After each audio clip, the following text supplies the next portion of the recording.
오늘 저희가 함께 보실 말씀의 제목은 언약의 사자가 임하신다입니다. 우리 제목 한번 같이 읽어볼까요? 시작. 언약의 사자가 임하신다. 어떻게 임하시는지 우리는 다 알고 있습니다. 이제 우리가 그 임하실 언약의 사자 예수 그리스도를 정말 맞을 준비를 하며 살아가야 되죠. 제가 사진 하나 보내드립니다. 누구일 것 같아요? 누구일 것 같습니까? 왜 느닷없이 목사님 사진을 보여줄까? 이게 제가 바로 저희 아들 건이 돌사진입니다. 건이 돌사진 중에 근데 왜 느닷없이 건이 돌사진을 지금 보여줘? 이렇게 얘기하시겠는데 제가 잘 설교 준비를 하다 보니까 연관된 부분이 있어서 보여드리는데 이 친구가 돌 조금 지나서 항문 옆에 엉덩이에 엄청 큰 종기가 났어요. 그래서 지금은 이제 없어졌지만 대성병원에 이 아이를 이제 데리고 갔지요. 근데 그 혹을 다 그걸 째야 된다라고 그렇게 의사 선생님이 말씀하시는데 얘가 워낙 이제 막 몸부림을 치면서 울으니까 의사 선생님과 간호사가 이제 간호사분이 붙잡고 있고 아빠한테 다리를 못 움직이게 꽉 붙잡으라고 하더라고요. 그러니까 이제 저는 무서워서 아이가 울으니까 가슴 아파서 밖에 나가 있고 의사 선생님, 간호사 선생님, 이제 아빠가 붙잡고 이 아이의 엉덩이의 종기를 다 째냈거든요. 다 짜냈습니다.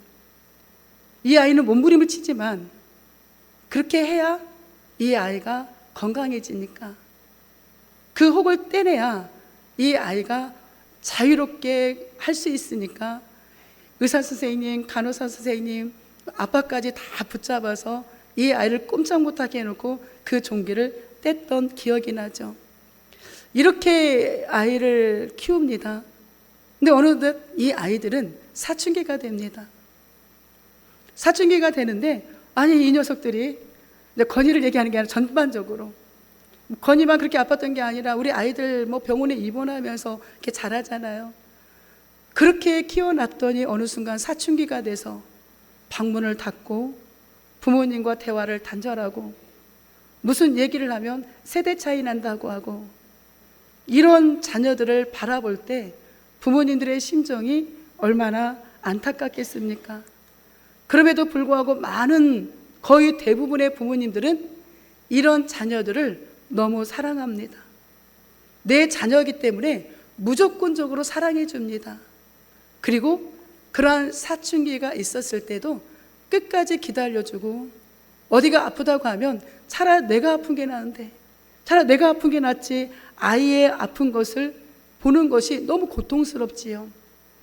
그리고 그 아이를 최선을 다해서 치료해 줍니다. 과정이 힘들어도 그 방법이 아이를 살리는 것이기 때문에 하물며 우리 하나님은 어떠실까요? 우리 지금 이제 오늘 말라기가 끝납니다. 다음에 이제 2주 후에는 또 창세기부터 다시 또 이제 설교가 들어갈 터인데 우리 구약 말라기를 마무리하면서 보게 되면 북이스라엘은 아수르에 바벨론은 아니 이 남유다는 바벨론에 이렇게 포로로 끌려가고 멸망이 되는 것을 우리는 바라보게 되죠. 이 적군이 쳐들어올 때 그 온 나라가 쑥대밭이 되잖아요. 남유다의 바벨론이 침략했을 때 나라 전체가 쑥대밭이 되었고 예루살렘 성전까지도 다 파괴가 되었고 수많은 사람이 저렇게 포로로 1차, 2차, 3차에 걸쳐서 바벨론에 끌려갑니다. 우리 예레미야서 마지막 52장을 보게 되면 마지막 남유다의 왕 시드기야, 물론 이렇게 생기진 않았지만 성화를 그려놨는데 어쨌든 마지막 남유다 시드기야 왕은 살아있는 채로 두 눈이 뽑혀요. 그리고 쇠사슬에 묶여서 바벨론으로 포로로 끌려갑니다. 얼마나 온 나라가 다 정말 여기저기서 아우성 아수라장이 됐겠습니까? 그런데 하나님은 예레미야 선지자에게 너희가 이렇게 될 거야. 그리고 예레미야 애가에 보게 되면 예레미야 선지자가 애타게 울잖아요. 이미 이렇게 된 것을 예언했었고 또 실제로 그렇게 된 걸 눈으로 보았기 때문에. 근데 이렇게 되기 전에 예레미야서 29장에 보게 되면 하나님이 이해 못할 이야기를 합니다. 아니 많은 사람이 죽어가고 온 나라가 다 전쟁으로 폐허가 되는데 왕이 심지어 이렇게 끌려가는데 하나님의 말씀이 너희를 향한 나의 생각을 누가 안대요? 하나님이 안대요. 우리가 아는 게 아닙니다. 하나님이 아는데 평안이요 재앙이 아니다. 이해가 되십니까? 내 남편이 죽었습니다. 내 가족이 죽었습니다. 예배를 드릴 예배당이 다 불타서 금은보가 다 뜯어가고 완전히 폐허가 됐습니다. 온 나라 전체가 지금 이러고 있는데 이게 재앙이 아니래요. 아니 오히려 평안이래요. 너희에게 미래와 희망을 주는 거래요. 그런데 이 백성들은 이 말을 믿지 않았습니다. 누구만 믿어요? 예레미야는 믿어요. 오늘 저희는 하나님의 말씀을 믿었으면 좋겠습니다. 때로 우리의 삶의 현장 가운데 이렇게 피비린내가 나는 삶의 전쟁이 찾아올 수 있어요. 아무리 내가 예수님을 믿지만 그 피비린내 나는 삶의 전쟁이 각 사람마다 다 들겠죠. 가정사가 올 수도 있고 질병이 올 수도 있고 물질의 문제가 올 수도 있고 자녀의 문제가 올 수도 있고 기타 여러 가지의 문제가 올 수 있으나 예수 그리스도를 믿는 우리는 하나님이 나를 고치는 방법이구나, 고난이 유일하고 말씀하셨는데 이걸 통하여서 하나님이 하실 일이 있구나, 그 하나님의 계획을 믿으셔야 돼요. 그리고 이것은 평안이구나, 재앙이 아니구나, 나에게 줄 미래와 희망이구나, 기대된다. 우리 한번 해볼까요? 기대된다. 이렇게 나가셔야 돼요. 왜요? 하나님은 온 우주 만물의 주인이시니까. 이때 이제 2절에 이야기하겠지만 만군의 여호와라고 하나님이 자신을 소개해요. 그 이름의 뜻이 얼마나 위대한지 그 이름의 뜻만 알아도 우리는 낙심 아니라 희망과 소망을 가지고, 재앙이 아니라 평안을 가지고 주님 만날 준비가 되어 있습니다. 그래서 이 예레미야 선지자를 통하여서 남유다 백성들에게 그렇게 이야기합니다. 유다 집에 새 언약이 찾아올 것이다. 그 새 언약이 누구예요? 예수님이잖아요. 그래서 오늘 말라기 선지자를 통하여서 언약의 사자라고 이야기하는 게 창세기 3장 15절, 창세기 3장 21절 쭉 수많은 구약의 선지자들을 통하여서 메시아가 올 것을 이야기하는데 그냥 이야기하는 게 아니라 하나님이 언약을 맺으면서 이야기하잖아요. 그래서 오늘 이 말라기를 마무리하면서 언약의 사자가 임하게 될 것이다. 이게 우리에게 위로입니다. 우리에게 소망입니다. 이 언약의 사자이신 예수님을 이미 우리는 만났고 앞으로 만나게 될 것입니다. 그러니 다시 한번 말씀을 드리자면 내가 원치 않는 어떤 상황이 나에게 찾아온다 할지라도 그 상황 앞에 무릎 꿇지 마세요. 우리가 무릎 꿇어야 될 분은 하나님이십니다. 우리가 무릎 꿇어야 될 대상은 예수님밖에 아니 계세요.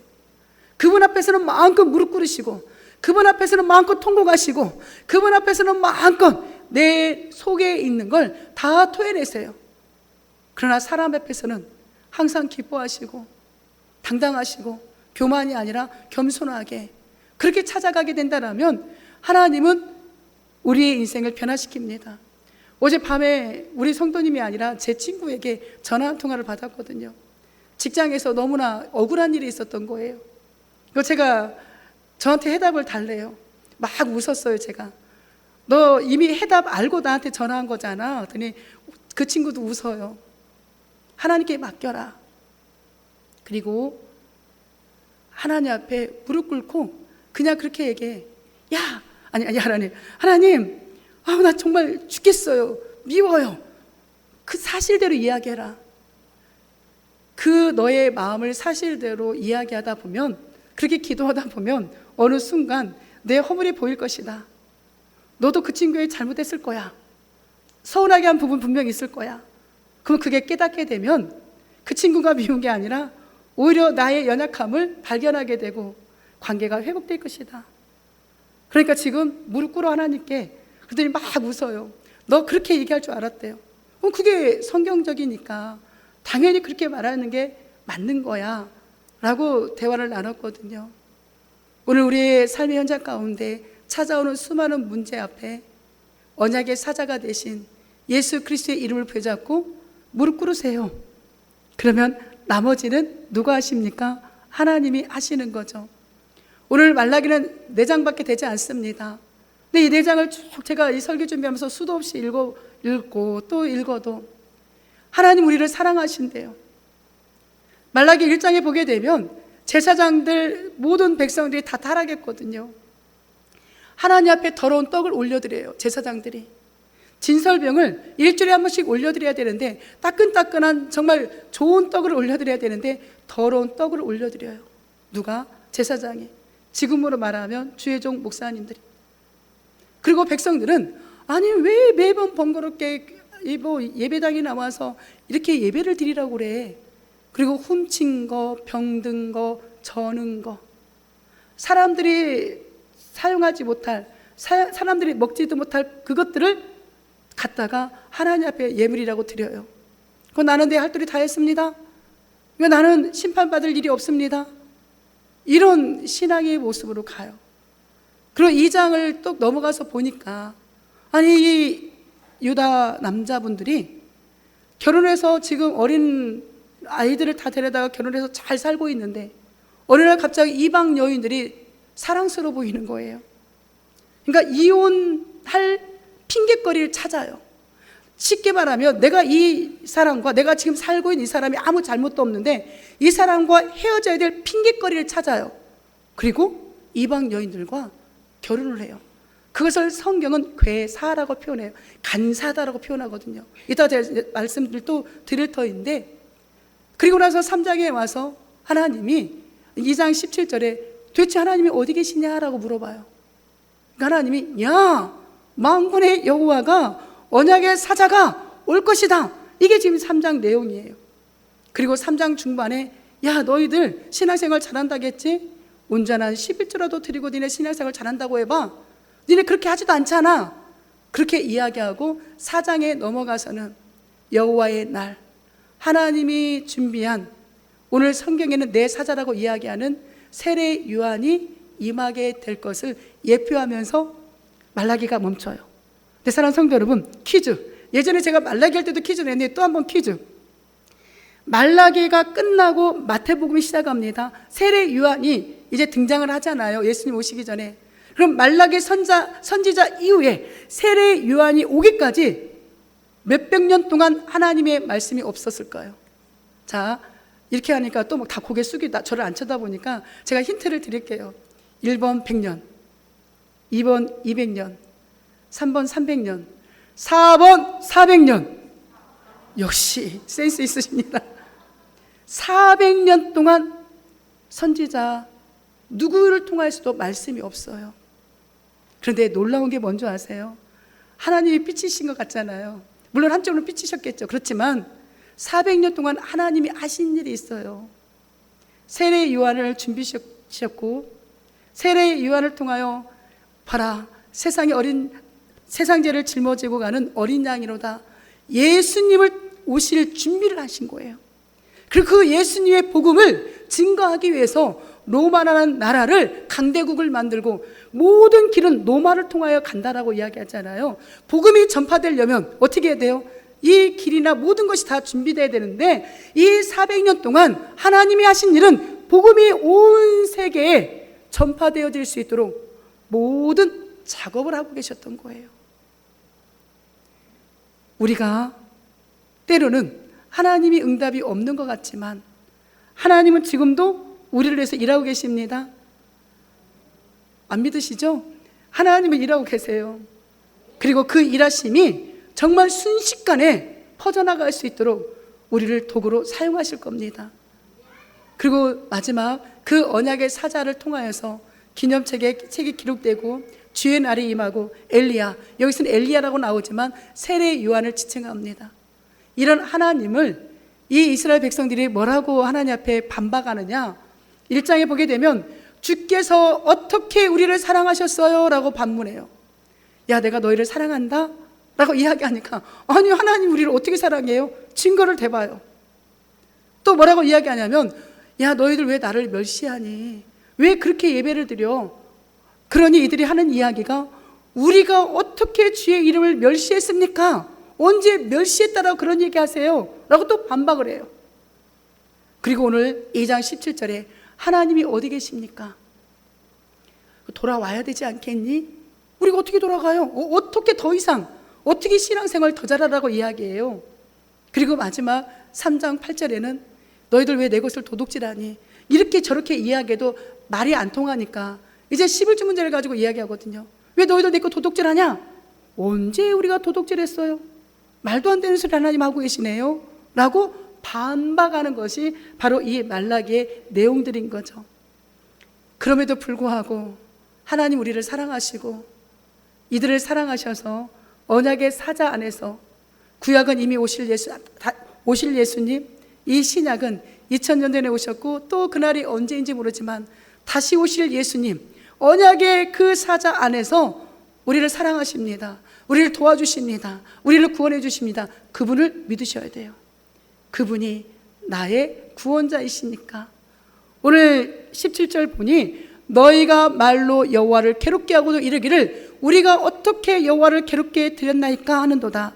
이는 너희가 말하기를 모든 악을 행하는 자는 여호와의 눈에 좋게 보이며 그에게 기쁨이 된다 하며 또 말하기를 정의의 하나님이 어디 계십니까? 라고 이야기한대요. 하나님이 인격적으로 그 백성들과 대화를 나누시는 거죠. 그만큼 하나님이 인자하시고 우리에게 오래 참으시는 겁니다.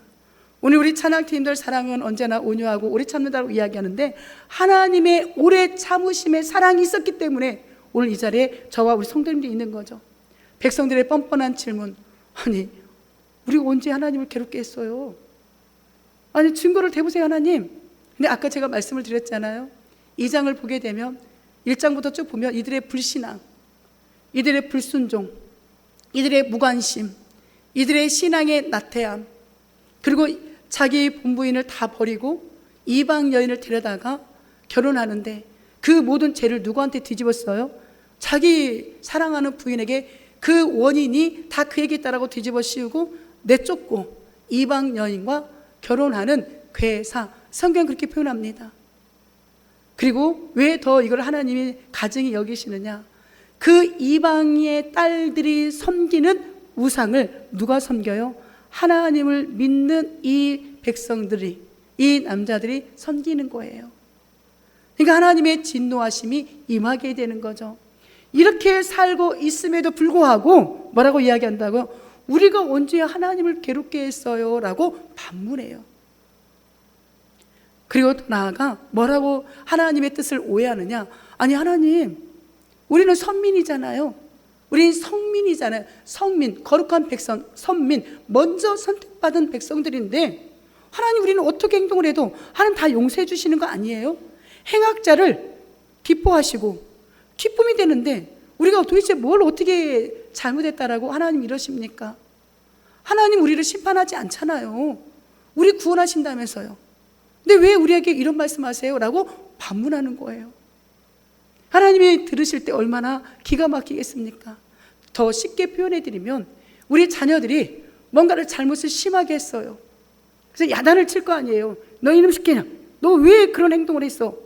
야단을 치는데 아니 엄마 아빠, 내가 엄마 아빠 자식인데 왜 나를 혼내냐고.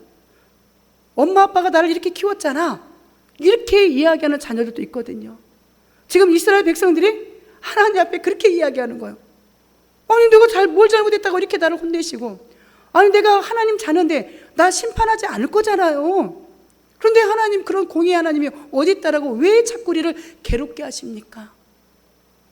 내가 하나님을 괴롭게 하는 게 아니라 하나님이 우리를 괴롭게 하네요. 왜 그러세요? 라고 오히려 하나님 앞에 따져 묻는 이 백성들의 모습이 혹여나 나의 모습은 아닌지, 혹여나 우리의 모습은 아닌지 살펴본다라면 해답은 나오게 됩니다. 반문이 아니라 아 그래요 하나님, 아직 제가 약해서 그래요. 죄송합니다. 이제 내 삶이 바뀌겠습니다. 이렇게 말 한마디면 되거든요. 근데 우리는 이 말을 하나님 앞에 하는 게 너무 힘든 거예요. 그래서 이 하나님의 대답이 뭐냐? 야, 내 사자, 언약의 사자를 보낼 거야 라고 말씀하시죠. 그런데 그 앞에 뭐라고 나옵니까? 만군의 여호와가 이르노라. 보라, 내가 내 사자를 보내리니 그가 내 앞에서 길을 준비할 것이요 또 너희가 구하는 바 주가 갑자기 그의 성전에 임하시리니 곧 너희가 사모하는 바 언약의 사자가 임할 것이다. 내 사자, 언약의 사자. 뭔가가 좀 다를 것 같은데 어떻게 다른 거지? 이건 뭘 이야기하는 거지? 근데 그 앞에 하나님이 하나님을 뭐라고 소개합니까? 만군의 여호와. 제가 다 성경을 찾아보지는 않았지만 자료에 보면 구약에 만군의 여호와라는 이름이 엄청 많이 나와요. 이것도 퀴즈하면 됩니다. 1번 300번, 2번 200번, 3번 100번. 역시 센스가 있으십니다. 저는 찾아보지 않았지만 구약에 만군의 여호와라는 이름이 300번이나 등장한대요. 근데 실제 제가 성경 전체를 다 읽어서 찾을 수는 없어서 말라기만 읽어봤거든요. 계속 읽었다고 했잖아요. 근데 정말 1장에서부터 만군의 여호와, 만군의 여호와, 만군의 여호와가 계속 반복돼 나와요. 이 이야기는 뭐냐면 하늘과 땅과 전 우주를 군대로 생각하시고 이 군대를 통치하고 지휘하는 그 총사령관이 누구다? 하나님이시라는 거예요. 이해가 되셨나요? 이 땅이 전쟁 같은 삶이잖아요. 이 전쟁 같은 삶의 현장 가운데 우리의 총사령관이 누구다? 하나님이시라는 거예요. 그러니까 너희들 이 영적인 싸움에서 승리자가 되고 삶의 싸움에서 승리자가 돼야 되는데 만군의 여호와, 모든 군대를 통치하고 다스리는 나를 믿어봐. 김순수 목사를 믿으라는 게 아니라 하나님을 믿어보래요. 그러면 그 하나님이 어떻게 역사하시는가? 자, 이게 누구를 이야기하는 것 같을까? 이 그림이 골리앗과 다윗, 다윗과 골리앗이에요. 우리 사무엘상 17장에 보게 되면 짤막하게 이야기하면 전쟁이 났어요. 블레셋과 이 이스라엘이. 사울 왕도 다 전쟁터에 나가 있고 이 다윗의 형들도 다 전쟁터에 나가 있습니다. 이 다윗은 나이가 어려요. 당시에 17세였기 때문에 전쟁터 못 나갑니다. 아버지가 신부를 보냅니다. 야야야야, 다윗아, 전쟁터도 나가봐. 형들이 밥은 먹고 있는지. 그래서 치즈랑 이것저것 떡이랑 먹거리를 싸줘요. 그걸 들고 형들이 전쟁터로 갑니다. 아니, 가서 보니까 이게 웬일입니까? 하나님을 믿는다고 하는 이 왕과 모든 백성들이 저 3m 거의 가까이 되는 골리앗 앞에서 꼼짝달싹 못하고 있는 거예요. 이 어린 소년이 봤을 때, 아니, 하나님 믿는다면서요? 아니, 하나님을 믿는 사람들이 왜 저 사람 앞에서 꼼짝달싹 못하고 있습니까? 내가 나가서 저 사람을 죽이겠다고 그래요. 그러니까 다 놀래지요. 말립니다. 아니요, 내가 나가겠다. 그러니까 사울 왕이 자기의 옷을 벗어주잖아요. 근데 입어보니까 안 맞아요. 아우, 나 이거 안 입어도 돼요.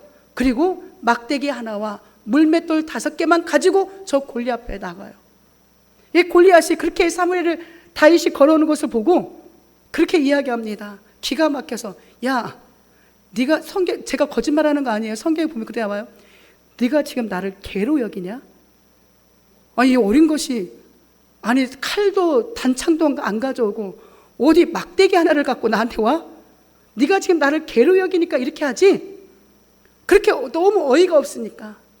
그런데 이 다윗이, 그러면서 뭐라고 하냐면, 이 골리앗이 너 오늘 죽었다 이제. 네 시신을 공중의 새들이 다 먹을 거다. 이렇게 이야기해요. 근데 이 어린 소년 다윗이 이렇게 이야기합니다. 블레셋 사람에게 너는 칼과 창과 단창으로 내게 나와왔지만 나는 만군의 여호와 이름, 곧 내가 모욕하는 이스라엘 군대의 하나님의 이름으로 내게 나간다라고 이야기해요. 너는 오늘 죽었다라고 이야기하죠. 여기에 만군의 여호와 이름입니다. 그게 바로 군대와 군대가 싸움을 하고 있는데 그 군대의 수장, 군대의 총사령관이 누구예요? 하나님이시라는 거예요.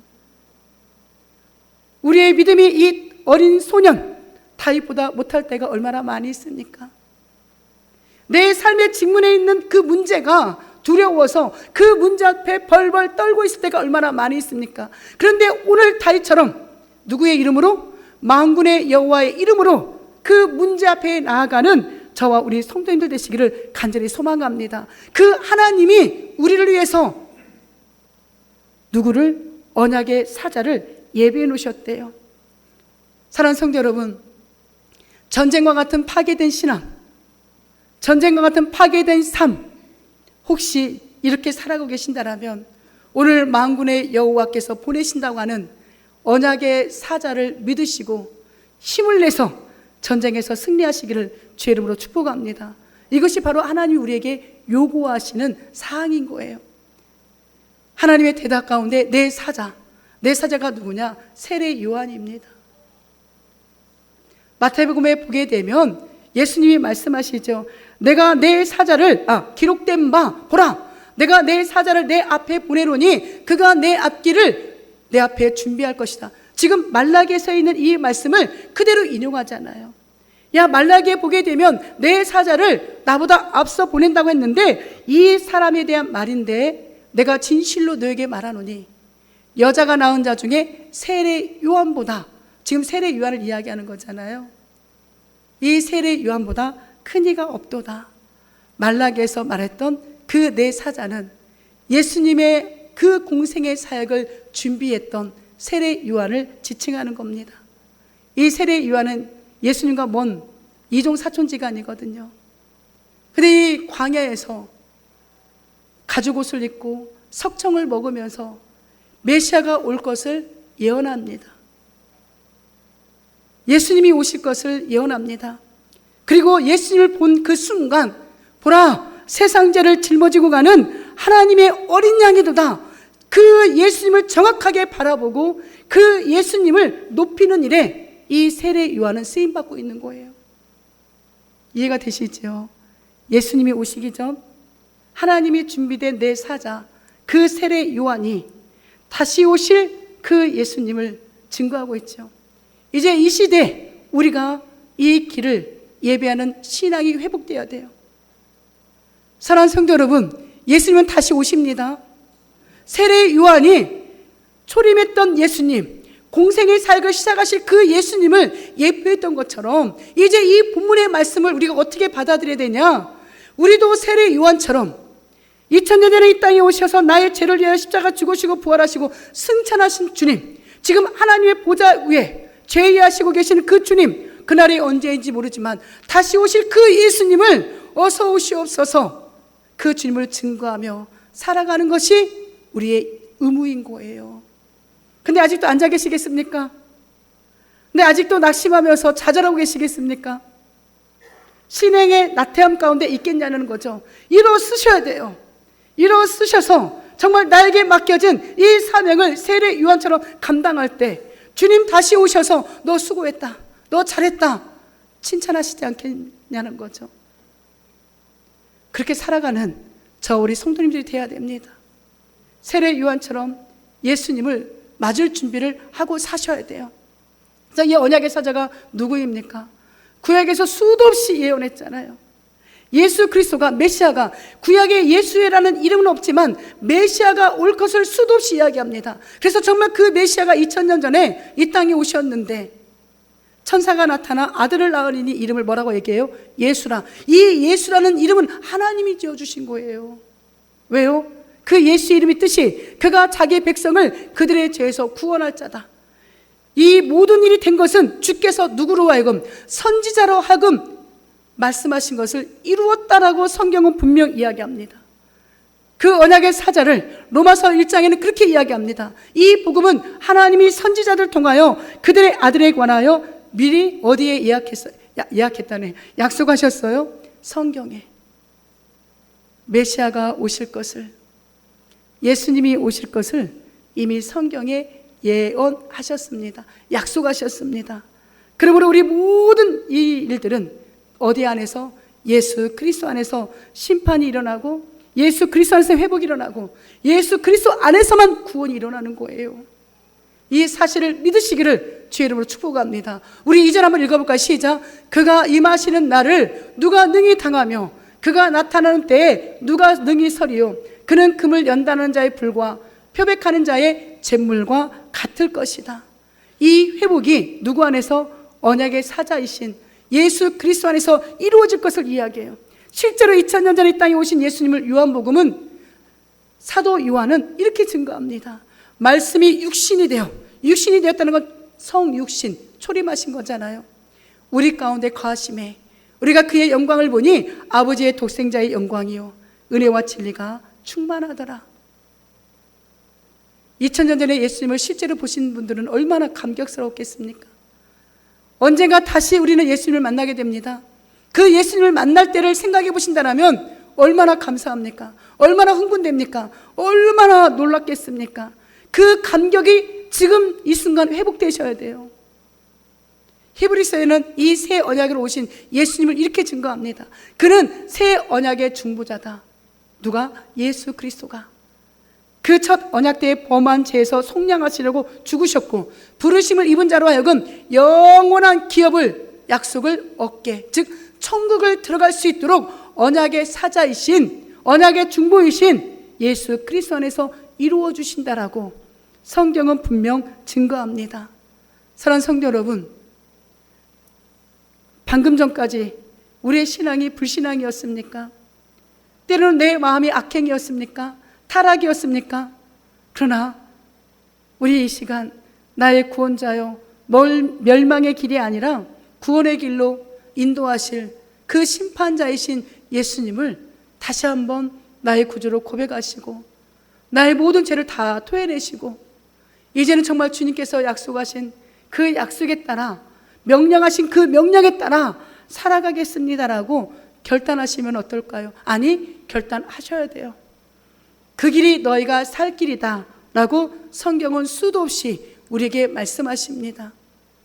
금으로 연단하는 자, 표백하는 자, 이게 바로 금을 연단하려면 그 얼마나 많이 두드리고 용광로에 불태워야 됩니까? 뜨겁지요. 그렇지만 그렇게 해야 불순물이 다 저가되고 정금이 나오잖아요. 우리의 불신앙이 정말 이 뜨거운 용광로에 있는 것 같은 연단이 찾아왔을 때, 아, 지금이 내가 정말 믿음의 사람으로 정금 같은 믿음으로 다시 세워지겠구나, 이렇게 선포하셔야죠. 그 재물이, 이게 지금 재물인데 옷을 염색하거나 더러운 것들을, 오물을 제거할 때 이걸 사용하잖아요. 우리 주 예수 그리스도의 그 부활의 능력이 우리의 영적인 육적인 오물을 제거하고 거룩한 의인이 되어서 하나님 앞에 기쁨으로 나아가는 그런 능력을 누가 해주신대요? 언약의 사자로 오신 예수 그리스도 안에서 이루어질 것을 말라기 선지자를 통하여 예언하셨고 이미 우리는 이 약속을 누리며 살아갑니다. 말씀을 마칩니다. 세례 요한은 2000년 전에 그 광야에서 보라, 세상 죄를 짊어지고 가는 어린 양이로다, 그 예수님을 맞을 준비를 했습니다.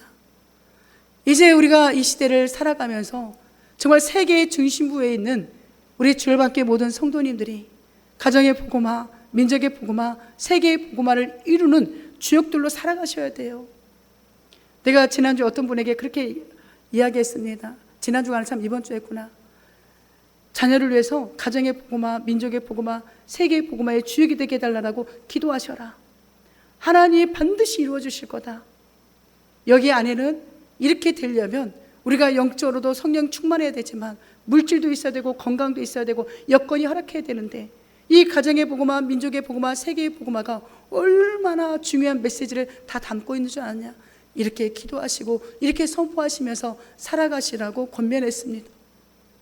요한계시록 22장 마지막에 보게 되면 밤모섬에 갇혀있던 사도 요한에게 예수님이 찾아오셨지요. 그리고 힘들고 지치고 예수 믿는 것 때문에 너무나 많은 걸 잃고 고난을 받았지만 영원한 저 천국을 다 보여주십니다. 이곳이 바로 너희가 가야 될 곳이야. 이 예수님의 말씀을 들었던 세례 요한이 했던 이야기가, 예수님이 그렇게 말씀하시죠. 내가 진실로 속히 오리라. 이 속히 오리라고 하는데 하나님의 시간과 예수님의 시간이, 아니 인간의 시간이 다릅니다. 그때 이 고백을 들었던 사도 요한이 아멘, 주 예수여 어서 오시옵소서, 즉 마라나타, 이렇게 신앙의 고백을 올려드립니다. 오늘 우리가 마라나타를 외치시면서 내 안에 아직 남아있는 불순물이 있다면 다 제거하시고 우리의 영원한 언약의 사자로 오신 그 주님 앞에 정말 이 세계를 복음으로 감당해내는 저와 우리 모든 성도님들 되시기를 주님의 이름으로 축복합니다. 아멘.